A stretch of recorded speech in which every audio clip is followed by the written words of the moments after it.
post to the elbow. To Julian. Step back. 3 on the way. It's the bottom.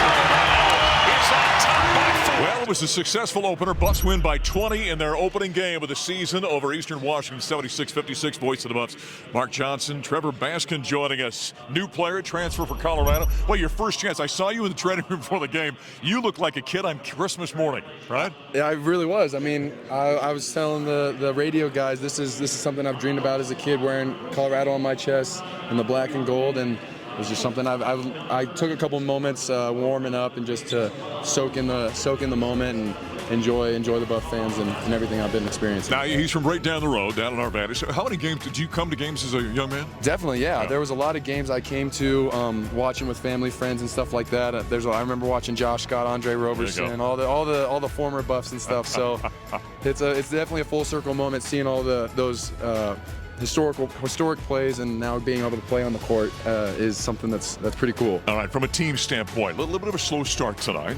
I'd imagine Tad had an interesting halftime talk for you guys. Definitely, yeah. It was honestly an unacceptable start to the first half of the season. I mean, we were all so fired up. I think we were a little frazzled almost. I mean, turning the ball over, uncharacteristic passes, uncharacteristic plays.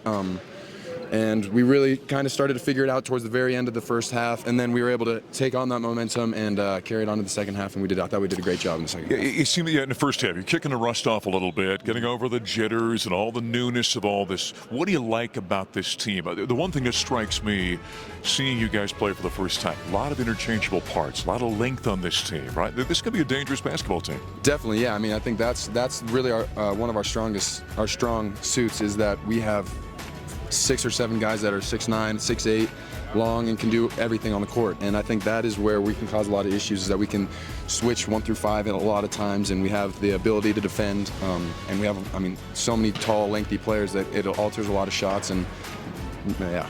That length is going to help you guys rebound. The one thing we've seen early on, this game, double-digit rebounding advantage. Your scrimmage against Texas, you out-rebounded them, out-rebounded Pomona Pitts early. That's something Tad stresses, obviously. Is that going to be a strength of this team? Definitely, I think so. I think we have. It's very difficult to get rebounds in practice as Sure. well. So I think that's something that Coach Boyle emphasizes all the time is we got to be a great rebounding team. We also got to win the rebounding battle, because if we win that, we give ourselves a much better chance of winning the game. And I think that is something that we really have to capitalize on the offensive and defensive end. How about defense? I mean, you know how much he talks about that. You can't be around Tad with it for more than about 30 seconds. He talks about defense. Where's his team at defensively?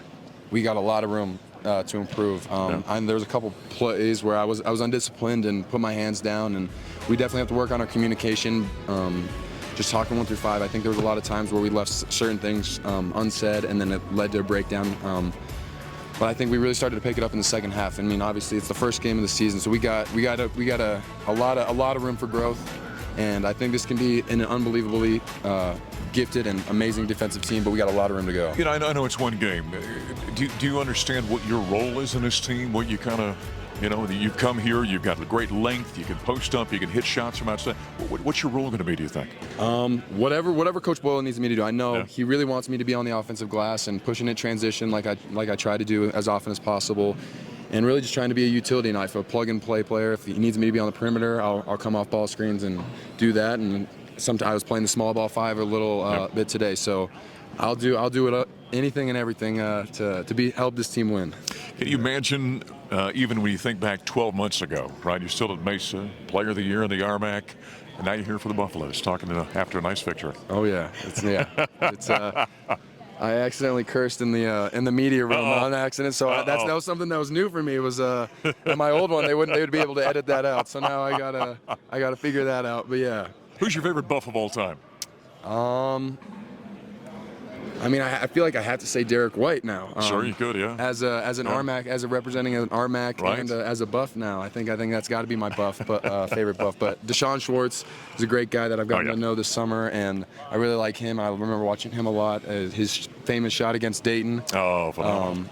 So those are some, but I think Derek has to take it right now, just with the similarities between RMAC. I'm not comparing myself to him at all. Right, He's got. I won't do that. But just having a similar RMAC to CU relationship is pretty cool. Well, I tell you what, you guys got a few days here to kind of work on things. We Maybe didn't do well tonight. Get ready for Northern Colorado on Friday. Yep, gotta be able to take care of the ball a lot better and start this first half a little bit better as well. Trevor, congratulations. Nice job. Thank you very much. All right, Trevor Baskin. He and the Buffaloes open up the season with a 20-point win over Eastern Washington. They've got Northern Colorado coming to town on Friday night, 7 o'clock here at the Event Center.